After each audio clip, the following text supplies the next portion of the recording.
বড় ভাই বড় শিক্ষিত হওয়ার স্বপ্ন বাদ দিয়া মা বাবার খেদমতে চলে গেল, কাজ করে। আর কয় আমার ছোট ভাইরে মানুষ বানাই, আমি কাজ করে করে ছোট ভাইয়ের খরচ দিব।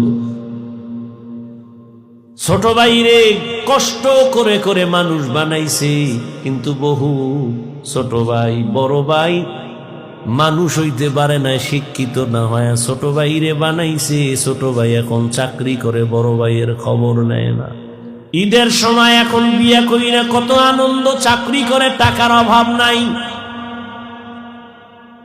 একই জায়গার এক পার্শ্বে বড় ভাইয়ের ছোট একটা ভাঙা ঘর, বড় ভাইয়ের ভাঙা ঘর আর ছোট ভাইয়ের ঘরটা ছাদ দেওয়া বিল্ডিং। ঈদের বাজার লইয়া যখন গোপনে ঘরে আইয়া স্ত্রীরে কয় জামা কাপড়